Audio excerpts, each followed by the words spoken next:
India 360 news पर मैं विजय आप सभी का स्वागत करता हूं। महाराष्ट्र के कोविड-19 मामलों में दैनिक संख्या 50,000 से हुई कम। मुंबई में 2600 नए केस आए और इसी के साथ में 567 मरीजों की मौत भी हुई। महाराष्ट्र में कोविड-19 के कुल मौतों का आंकड़ा 70,851 हो गया और पिछले 24 घंटों में मुंबई में कोविड-19 के 2,662 नए मामले सामने आए और सरकार ने remdesivir injection, inflammatory diagnostic kit, API और बीटा साइक्लोडेक्स्ट्रिन के आयात पर लगने वाले बेसिक कस्टम ड्यूटी और हेल्थ सेस में 31 अक्टूबर तक छूट दी है। मेडिकल ऑक्सीजन कॉन्सेंट्रेटर्स और कोविड-19 वैक्सीन 31 जुलाई तक ड्यूटी फ्री होंगी और इससे पहले सरकार ने निजी इस्तेमाल वाले ऑक्सीजन कॉन्सेंट्रेटर्स के आयात पर आईजीएसटी को 28% से घटाकर 12% किया था। और एमपी के इंदौर में कोविड-19 प्रतिबंधों का उल्लंघन करने वाले कुछ लोगों को पुलिस ने सजा के तौर पर मेंढक चाल में चलने को कहा और उनका जुलूस निकाला। घटना का एक वीडियो भी सामने आया है और खबर के मुताबिक ये लोग क्षमता से अधिक संख्या में एक गाड़ी में बैठकर किसी शादी में जा रहे थे और जिसकी सजा पुलिस ने इनको दी है।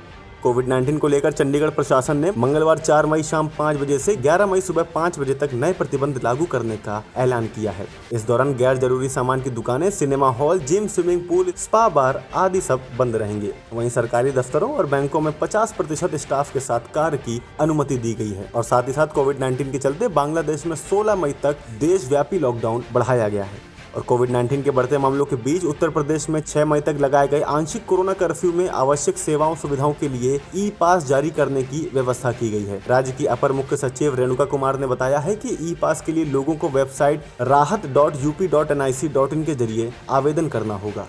और इसी के साथ में सरकार ने मेडिकल इंटर्न्स और फाइनल ईयर के एमबीबीएस छात्रों को कोविड-19 की ड्यूटी की अनुमति दी है। केंद्र ने सोमवार को एमबीबीएस के अंतिम वर्ष के छात्रों को फैकल्टी की निगरानी में कोविड-19 से मामूली रूप से संक्रमित लोगों को दूरसंचार माध्यम से परामर्श देने और उनकी सेहत पर नजर रखने की अनुमति दी है। मेडिकल इंटर्न्स को भी कोविड-19 प्रबंधन कार्यों के लिए उनकी फैकल्टी की निगरानी में तैनात करने की अनुमति मिली है।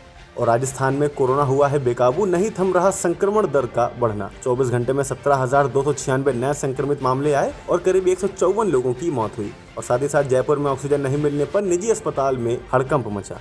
और राजस्थान में कोरोना लॉकडाउन की नई गाइडलाइंस लागू होते ही सख्ती बढ़ा दी गई है। गाइडलाइंस का उल्लंघन करने वालों से पुलिस अब और कड़ाई से पेश आने वाली है। राजस्थान में 3 मई से 17 मई तक के लिए बढ़ाए गए दूसरे मिनी लॉकडाउन की गाइडलाइंस का मुख्यमंत्री ने कड़ाई से ग्राउंड पर पालन करवाने का आदेश दिया है और मुख्यमंत्री अशोक गहलोत ने आज सार्वजनिक रूप से कहा है कि बचना है तो संभल जाइए और दोपहर 12 बजे से सुबह 5 बजे तक बेवजह बाहर निकले तो क्वारंटाइन किया जाएगा। शादियों में 31 से ज्यादा मेहमान हुए तो करीब 1 लाख का जुर्माना भी देना पड़ सकता है। और पश्चिम बंगाल विधानसभा चुनाव के नतीजे घोषित होने के एक दिन बाद गृह मंत्रालय ने राज्य सरकार से राज्य में चुनाव के बाद विपक्षी राजनीतिक कार्यकर्ताओं को निशाना बनाते हुए हुई हिंसा पर रिपोर्ट मांगी है। बीजेपी ने सोमवार को आरोप लगाया है कि राज्य में पिछले 24 घंटों के दौरान हुई हिंसा में उनकी पार्टी के 9 कार्यकर्ता मारे गए हैं। विदेश मंत्रालय के प्रवक्ता अरिंदम बागची ने बताया है कि 545 ऑक्सीजन कॉन्सेंट्रेटर्स व चिकित्सा उपकरणों को लेकर अमेरिका से 5वीं खेप मंगलवार को सुबह भारत पहुंची। यूएस के रक्षा विभाग ने कहा है कि भारत के लिए निर्धारित कोविड-19 सहायता की अंतिम 2 उड़ानें बुधवार तक पहुंच जाएंगी और रविवार को अमेरिका से रेमडेसिविर की करीब 1,20,000 डोज लेकर विमान भारत पहुंचा था। भारत में पिछले 24 घंटों में कोविड-19 के 3,57,229 नए केस सामने आए, जिसके साथ ही देश में कुल मामले 2 करोड़ के आंकड़ों को पार कर गया है। वहीं 3,449 और लोगों की मौत के बाद कोविड-19 से जान गंवाने वालों की कुल संख्या 2,22,408 हो गई है और कुल 34,47,133 मामले सक्रिय हैं, जबकि 1,66,13,292 लोग रिकवर हो चुके हैं। और इसी के साथ ही साथ पाकिस्तान में एक दर्दनाक सड़क हादसे में 13 लोगों की मौत और 25 यात्री गंभीर रूप से घायल हो गए। यह हादसा सोमवार शाम पूर्वी पाकिस्तान स्थित पंजाब प्रांत के अटोक जिले में हुआ और रेस्क्यू टीम के मुताबिक हादसा जिले के हसन अब्दाल इलाके में बुरहान इंटरचेंज के पास हुआ था और पुलिस ने बताया है कि लाहौर से खैबर पख्तूनख्वा जा रही बस तेज रफ्तार में थी और इसी दौरान ड्राइवर ने अचानक से कंट्रोल खो दिया, जिसकी वजह से बस पलट गई। और एस्ट्राजेनेका के सीईओ पास्कल सेरियोट ने शेयर धारकों के साथ सवाल जवाब के दौरान कहा है कि कंपनी WHO के साथ अपनी वैक्सीन तकनीकी शेयर नहीं कर सकती और सीईओ ने कहा कि अगर हम उन्हें एक्सेस दे भी दें लेकिन वैक्सीन उत्पादन के लिए उन्हें प्रशिक्षित करने का कोई भी तरीका नहीं है। और साथ ही साथ यह भी कहा कि हमारे इंजीनियर्स मौजूदा पार्टनर्स के साथ काम कर रहे हैं। और आईपीएल के मुकाबले मुंबई शिफ्ट हो सकते हैं। कोरोना के चलते एक ही शहर में मैच करा सकता है बीसीसीआई, जल्द हो सकती है इसकी घोषणा। बीसीसीआई से जुड़े सूत्रों ने बताया है कि मुंबई में तमाम इंतजाम किए जा रहे हैं और सोमवार को केकेआर के 2 खिलाड़ियों वरुण चक्रवर्ती और संदीप वॉरियर को कोरोना पॉजिटिव होने के कारण हड़कंप मच गया। आरसीबी और केकेआर के बीच होने वाला मुकाबला भी टाल दिया गया और इसी सप्ताह के आखिरी में शिफ्टिंग हो सकती है।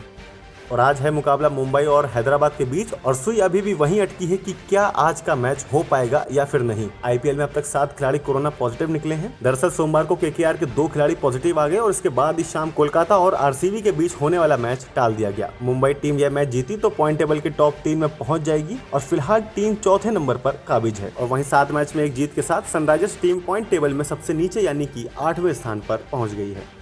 और क्रिकेटर रिपोर्टर रुचिर मिश्रा का कोविड-19 से निधन, वसीम जाफर ने शोक जताया है। क्रिकेटर रिपोर्टर रुचिर मिश्रा का 42 वर्ष की आयु में कोविड-19 से निधन हो गया और रुचिर नागपुर में एक राष्ट्रीय दैनिक के लिए काम करते थे। पंजाब किंग्स के बल्लेबाज कोच वसीम जाफर ने उनके निधन पर शोक जताते हुए ट्वीट भी किया है। अभिनेता करणवीर बोहरा ने भारत में कोविड-19 की दूसरी लहर को देखते हुए कनाडा से अपनी वापसी को स्थगित कर दिया है और परिवार के साथ कनाडा में मौजूद करणवीर ने कहा कि 4 मई को हमारे भारत लौटने की टिकट थी, लेकिन हमारे दोस्तों और रिश्तेदारों ने परिस्थितियों को देखते हुए देश न लौटने की सलाह दी है। अभिनेत्री भूमि पेडनेकर ने ट्वीट किया कि पिछले 24 घंटों में 2 बहुत ही खास लोगों को मैंने खो दिया है और 3 की हालत गंभीर है। उन्होंने आगे यह भी लिखा कि जिन्हें बचा सकते हैं उनके लिए पूरे दिन ऑक्सीजन व बेड की तलाश करती रही और शोक मनाने का अभी समय नहीं है, केवल एक्शन का समय है ये।